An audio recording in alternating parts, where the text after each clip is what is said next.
ایک پٹھان کے 3 بچے ہوئے، نام رکھا حسرت خان، حرکت خان، برکت خان۔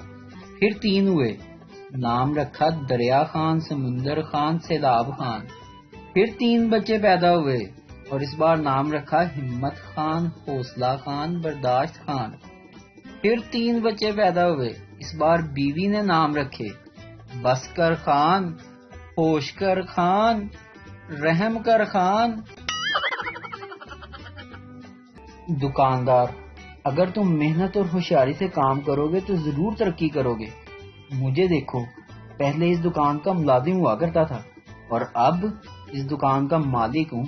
ملازم آہ بھرتے ہوئے بولا، مگر جناب، آپ کے سابقہ مالک جیسے بھولے بھالے لوگ آج کل کہاں ملتے ہیں؟ ایک آدمی نے اپنے پڑوسی گوالے سے پوچھا کہ گوالے میاں، تمہارے پاس کتنی بھینسیں ہیں؟ گوالا بولا، میرے پاس 3 بھینسیں ہیں۔ پڑوسی: اور یہ روزانہ کتنا دودھ دیتی ہیں؟ گوالا: جناب 21 کلو۔ پڑوسی: اور اس میں سے بیچتے کتنا ہو؟ گوالا بولا، الحمدللہ جناب 40 کلو بیچتا ہوں اور 3 کلو گھر کے لیے بھی رکھتا ہوں۔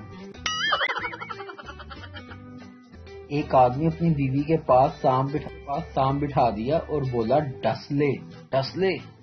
سام بولا، میں اسے کیا ڈسوں، میں تو خود ان سے زہر ڈاؤن لوڈ کروانے کے لیے آتا ہوں۔